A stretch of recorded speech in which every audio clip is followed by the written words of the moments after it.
सबसे पहले चलता हूं सेक्युलरिज्म के शहंशाह, बादशाह, परवरदिगारे आलम शोएब जमई के पास, जो गंगा जमनी तहजीब के सबसे बड़े चैंपियन है इस दुनिया के।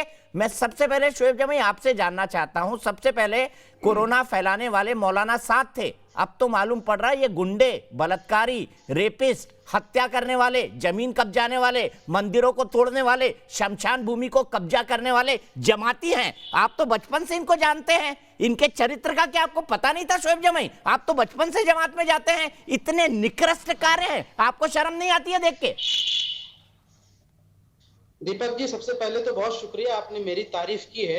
हालांकि इस तरह के नफरत भरे डिबेट में मैं आना नहीं चाहता था, लेकिन सिर्फ आने का मकसद ये था कि आपको मुझे बताना था और पूरे देश को ये बताना चाहता था कि दीपक चौरसिया इस वक्त हिंदुस्तान के सबसे बड़े दंगाई पत्रकार हैं, जो हिंदुस्तान में हिंदू मुस्लिम नफरत फैलाने की लगातार कोशिश कर रहे हैं और कोरोना के काल में हकीकत दिखा रहा हूं, उसके लिए आप मुझे दंगाई कहे, दलाल कहे, वो जो क्या कहते हैं आप एक शब्द में कहना नहीं चाहता, BNT, वो भी कहे चलेगा।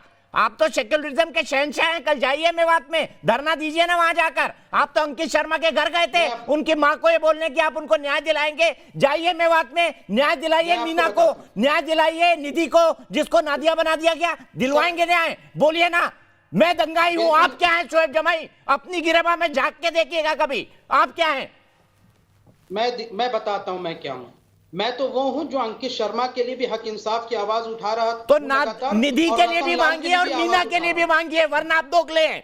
निधि के लिए भी मांगिए मेवात की, मीना के लिए भी मांगिए, श्रृंगार गांव के कृष्ण मंदिर के लिए भी मांगिए, वरना आप दोगले हैं। मैं बता रहा हूं आप दोगले क्यों हैं, ये बता रहा हूं। आपने आप दोगले हैं, मैं तो साबित कर चुका हूं। मैं क्यों दोगला हूं मुझे बताइए? मेरा काम रिपोर्टिंग करना है। इराक में जब जॉर्ज बुश ने बगदाद को हत्याया था, तब मैंने वहां से भी रिपोर्टिंग की थी। आपको बता दूं शोएब जमई, आप नए नए टेलीविजन में आए हैं, 30 साल हो गए मुझे, 30 साल हो गए शोएब जमई। मुझे पता, आप नए नए डॉक्टर बने हैं, नए नए वैज्ञानिक बने हैं, नए नए गीतकार बने हैं, नए नए गायक बने हैं, नए नए सामाजिक कार्यकर्ता बने हैं, नए नए आंदोलनकारी बने हैं, नए नए सेक्युलरिज्म के सबसे बड़े शहंशाह बने हैं। मुझे सर्टिफिकेट आप दें, मुझे कोई फर्क नहीं पड़ता, आपके सर्टिफिकेट से मुझे कोई फर्क नहीं पड़ेगा। मुझसे बड़े दंगाई आप हैं, क्योंकि शाहीन बाग के पैरोकार आप थे और शाहीन बाग ने दिल्ली में कैसे दंगा फैलाया पूरा देश जानता है। मत मानिए, अरे इतना दिल होना चाहिए ना, आप बड़े पत्रकार हैं। मेरी कटाक्ष और मेरे, अरे भाई मेरा दिल तो हिंदुस्तानी है। सुनिए शोएब जमई, मेरा दिल तो हिंदुस्तानी है, इस पर फर्क नहीं पड़ता आप जैसों की बातों का। ठीक है, अब मैं आपको यहां से एक तथ्य बताता हूं। आज से कुछ दिन पहले केरला में एक गर्भवती हथनी की हत्या हुई थी। आपका ट्विटर मैंने पढ़ा, आपने लिखा कि अरे मेरे भैया, मेरे राजा, मेरे अनमोल रतन, मेवात की बात कर रहा हूं, और आपको मालूम होना चाहिए उस ट्वीट के लिए मैंने माफी मांग ली थी। आपको मालूम होना चाहिए उस ट्वीट के लिए मैंने माफी मांग ली थी। मेरे पास जानकारी गलत थी, गलत को गलत बोलना मुझे आता है, माफी मांगना भी आता है, पर आप जैसे लोग बेशर्म हैं, आप जैसे लोग बेशर्म हैं। आपने गोरखपुर की घटना पर भी इसी तरह की शर्मनाक हरकत की थी। बिल्कुल नहीं की थी। गोरखपुर की घटना पे, मैंने गोरखपुर की घटना पे कोई बात नहीं की थी। मेवात की बात करिए, वरना मैं आपको शो से काट रहा हूं।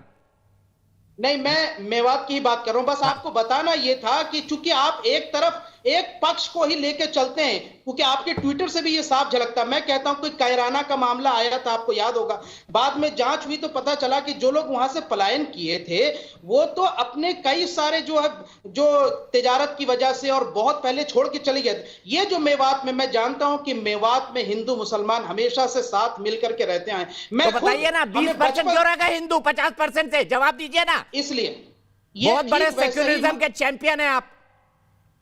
देखिए, सेक्युलरिज्म के चैंपियन तो नहीं है, लेकिन मैं बचपन से हिंदुओं के बीच में पला बड़ा हूं और दयानंद एंग्लो वैदिक स्कूल का विद्यार्थी रहा हूं। मेरा सबसे अच्छा दोस्त सारे इसीलिए शाहीन बाग खड़ा करके, इसीलिए शाहीन बाग खड़ा करके दिल्ली में दंगे करवाते हैं। ये आपका सर्टिफिकेट है। अब मैं आपके साथ अननेसेसरी आर्गुमेंट में नहीं जाना चाहता हूं। हरिशंकर जैन जी सुनिए, मेवात में देख लीजिए, मैं बता दूं, लास्ट मेवात की घटना पे बताता हूं। देखिए, मेवात में अगर कहीं पर भी किसी परिवार पे, किसी भी हिंदू परिवार पे जो यहां से इस तरह के हमले हुए हैं, पुलिस प्रशासन को सख्त कार्रवाई करनी चाहिए। हम इस तरह की किसी भी घटना पे शरीक और ना ही हम समर्थन। अरे जवाब दीजिए ना, आप जिस जमात में बचपन से जा रहे हैं वो जमाती ऐसा क्यों कर रहे हैं? इसका क्या जवाब है आपके पास? क्या बात इसका करते क्या हैं? जवाब है? आपके जवाब पास- दीजिए। आपके जिस क्या जमात पास में आप प्रूफ बचपन है से कि जा रहे हैं वो क्यों जमाती कर रहे हैं है? ऐसा? आपके पास क्या प्रूफ है कि वो जमाती है? फेसबुक पर नफरत फैलाने की इजाजत किसी को नहीं है। इस पे तो पुलिस को कार्रवाई कर लेनी चाहिए सबसे पहले।